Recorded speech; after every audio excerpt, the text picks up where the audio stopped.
Okay guys, sana muli mapagpalang umaga, tanghali, gabi po sa inyo lahat. Sana po ang lahat ay nasa mabuting kalagayan at ligtas po sa anumang kapahamakan. Samahan po kayo dako ng mundo, naroon ako. Pumuli ang inyong lingkod, Maestro 21 TV. At sa ating video ngayong araw na ito mga kalingap, tayo muli po ay magbibigay ng panibagong kuro-kuro, komento, opinion at reaction tungkol nga po dito sa naging live po ni Hasa TV mga kalingap. So alam po natin na itong grupo po nila na Team Guapa, kung saan nandyan po itong si Mang Iking at nainiwan naman din po. Alam po naman natin yung pangyayari mga kalingap na simula't simula pa lamang po, kaya nga pinangalanan Team Guapa nang dahil daw po sa kanila pong dalaga. Pero kalaunan nagkagulo, iniwan po sila ng kanila pong dalaga. So paano na yan kanila pong ang kanila pong grupo, matatawag pa kaya silang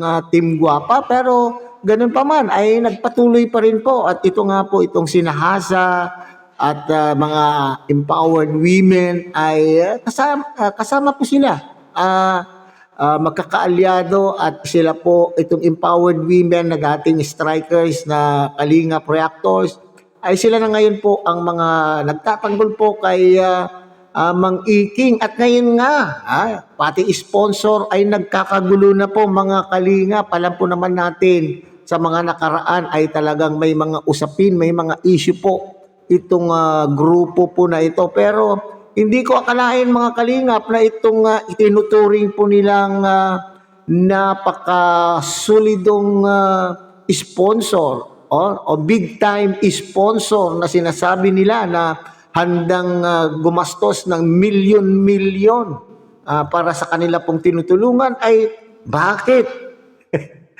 Bakit po inaaway na po nila mga kalingap or binabanatan na po nila mga kalingap? Okay? So alam po naman natin, pag binanatan po ng empowered women na ito mga kalingap, ay pare-pareho po yan, walang inaatrasan. Kung sa isip po nila ay tama po sila, ay walang inuurungan po itong mga empowered women na ito mga kalingap. Sa pamumuno po yan o sa pangunguna ni Banat Bagsik, nandyan po sila Hasa TV at Hayat Zamora mga kalingap. Walang inuurungan itong mga kababaihan na ito. So maski sinasabing itong si Leo D mga kalingap ay big time sponsor, ay hindi nakaligtas sa bunganga po ni Hasa TV mga kalingap. Okay? So bago po yan ay shoutout muna po tayo kay Kuya Bas Santos Matubang at Edna Vlog, Kalingap Rob.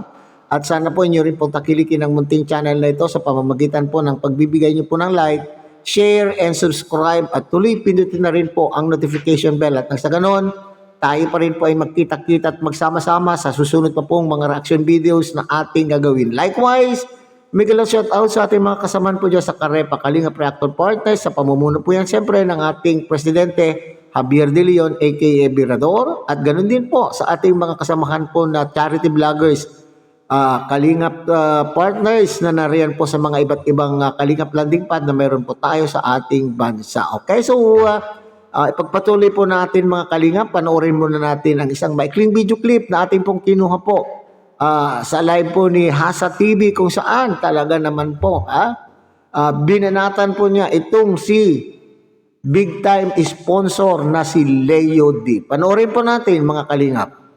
Ano nga po ba? Galit ka kay Langga Christine B, pero dinamay mo si Dr. Lab. Anong problema mo? Nagwawalwal ka na nagwawalwal sa live ng may live. Anong gusto mong pahiwatig? Anong gusto mong mangyari? Bakit ayaw mo sabihin kay Dr. Lab ng direktsuhan? Ba't mo dinadamay si Dr. Lab? Kung galit ka kay Langga Christine B, doon ka mag-focus at doon mo ipagtanggol yung dalaga, tarantado ka. Ano bang kinalaman ni Leo D? Sir Leo D, tanong lang. May delikadisa ikaw sa pagkatao mo, hindi porket ka sponsor ka. Kung diyan sa mga comment kung ano-ano pa po, karapatan mo yon. Karapatan mo magsalita ka, pero huwag kang mandamay ng tao.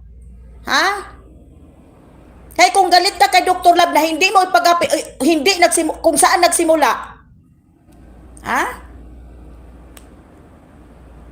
Huwag kang magtapang-tapangan. Kaya kung talagang totoo kang matapang, direct na mo si Dr. Lab. Di ba galit ka kay Christine B? Dapat doon ka mag-focus sa kanya. Doon mo awayin si Langga Christine B.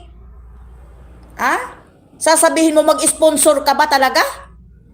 Ay bakit mo pinupunteriya? Kung saan? Bakit? Ha? Si Miss Lita Queen lang ba ang pwedeng magsalita ng hindi maganda? Hindi na pwede yung supporters? Huwag kang ganyan, Sir Leo D. Huwag kang ganyan. Ha? Inaano ka ba ni Dr. Lab? Kung galit ka kay Langga Christine B, huwag mong idamay si Dr. Lab. Para pagsalitaan mo ng hindi maganda, kung saan po ba nagsimula ang Team Guwapa? Ha? Hinayupa ka? Ha? Huwag kang ganyan, Leo D. Ha? Kay kung talagang may galit ka kay Dr. Lab, ba't hindi mo siya direktuhan na tawagan? May kontak kayo, hindi ba? Bakit kailangan mong ipamukha mo sa dyan sa live, may live? Napakabastos mo pala, Leo D. Sa totoo lang. Ang bastos mo pala. Sasabihin mo kung saan nagsisimula yung Team Guwapa? Sabihin mo kung ayaw mo nang ipagamit ang Team Guwapa, diretsuhin mo si Dr. Lab. Hindi yung puro ka pasaring. Tarantado ka pala nga na tao eh. Hindi porket mapera ka, kayang-kaya mo nang ganunin yung si Dr. Lab. Kung galit ka kay Christine B at kay Emerald, doon ka magalit, mag-focus ka sa issue, hindi kay mandamay ka ng tao. Ginalang kita pero tarantado at balasubas pala ugali mo. Ha?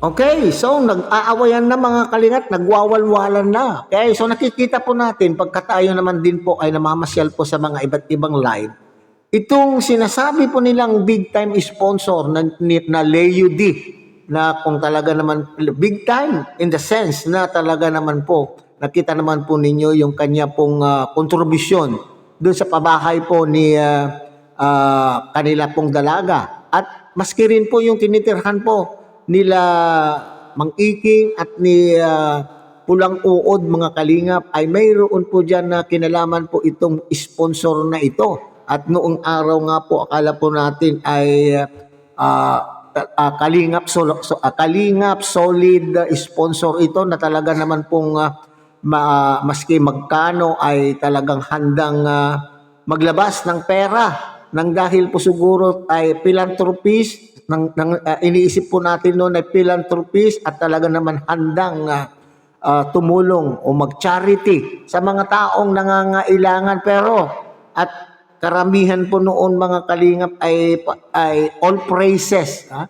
All praises po kay Mr. Leo D. Pero bakit ngayon? Ha? Kasi daw, ang inirereklamo ay itong Leo D. Sabi ko nga kanina, ay pag namamasyal din po tayo sa mga ibang live, ay nagwawalwal din po itong mga kalingap. Ano yung nagwawalwal? Ito ngayon ang nirereklamo po ni Hasa, ha? Na nakikipagbunuan din, nakikipagbardagulan din po ito, mga kalingap, sa mga live stream. Kagaya nito, sinasabi po ni Hasa TV na kaaway po daw niya kay Christine B. Hindi ko alam kung sino po yung Christine B na yan, mga kalingap, at may nabanggit pa pong isa.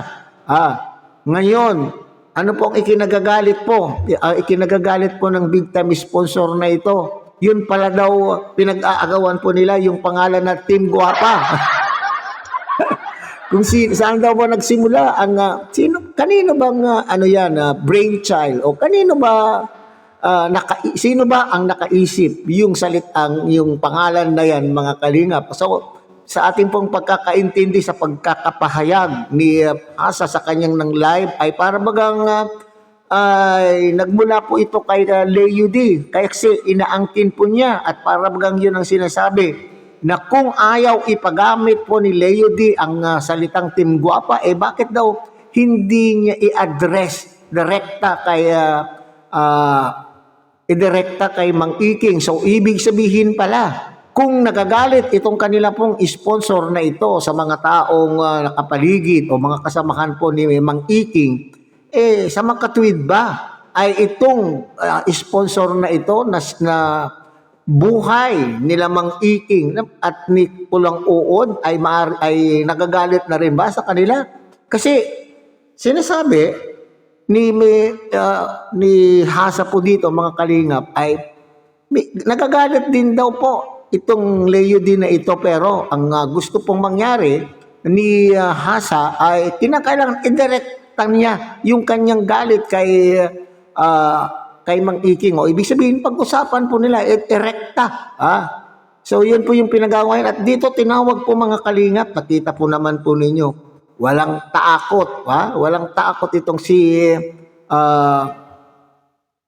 si Hasa. Tinawag tarantado, hinayupak. Hinayupak kang Leodika. Di ba parang gano'n ang sinabi? So, sa makatwid, nanganganib itong si Mang Iking sa dami-dami ng mga problema. Iniwanan po siya ng kanya pong sinasabing anak-anakan na akala po nila ay kasama po nila, na siya po ang sa isip po nila ay itong kanila pong dalaga ang mag-aahon o magpapatuloy po sa kanila pong mga dating tinatamasang views o kita nung nandito po sila sa Kalingap. Kaya po nila ipinaglalaban. Para sa akin, mga Kalingap, intindi ko. Kaya po nila ipinaglalaban itong dalaga po nila para hindi po sila makulelat doon sa dati po nilang estado. Doon sa dati po nilang estado in terms of revenue nung nandito sila sa Kalingap. Pero iniwanan po. Tapos, ang isa pang issue po dyan ngayon, mga Kalingap, ay siya po ay na-demonetize pa ang isang channel. Na-demonetize pa ang isang channel. Napakasaklap po, mga Kalingap, ang pangyayari po sa buhay ngayon ni Mang Iking. Ito daw ba ay matatawag natin na karma na po kay Mang Iking? Bagamat marami pa rin, may mga sponsor pa rin po na nagbaback up kay Mang Iking. Ito yung mga sponsor din po, mga Kalingap, na Kalingap sponsors din. Kalingap supporter. Pero meron lang di nagustuhan sa Kalingap ay tangay-tangay din po ni Mang Iking. Pero ngayon ay isa na rin po yatang nag-aaklasan itong mga taong ito, mga Kalingap. Okay. So ngayon ang problema, ang sinasabi po ng mga komento na nababasa po natin, kung galit na itong kanila pong big time sponsor, at ang yung tinitirhan nila, ay di nanganganib din po sila po ay paalisin doon sa kanila pong tinitirhan, di po ba? So isa pang issue yan, isa pa po yung problema ngayon, problema na iniwan na po sila ng kanila pong anak-anakan. Pangalawa, na-demonetize. Kamalas-malasan. Maraming kamalasan ang natikman ngayon ni Mang Iking. Ngayon, yung pangatlo ay ito nga, maaari, may posibilidad na siya po ay mapaalis o paalisin doon po sa kanila pong tinitirhan. Kasi alam po naman natin, mga Kalingap, na hindi yan personal. Napatayo na bahay na yan ni Mang Iking. Okay? So saan po pulutin po ito si Mang Iking, mga Kalingap, kung mangyari po ito na siya po ay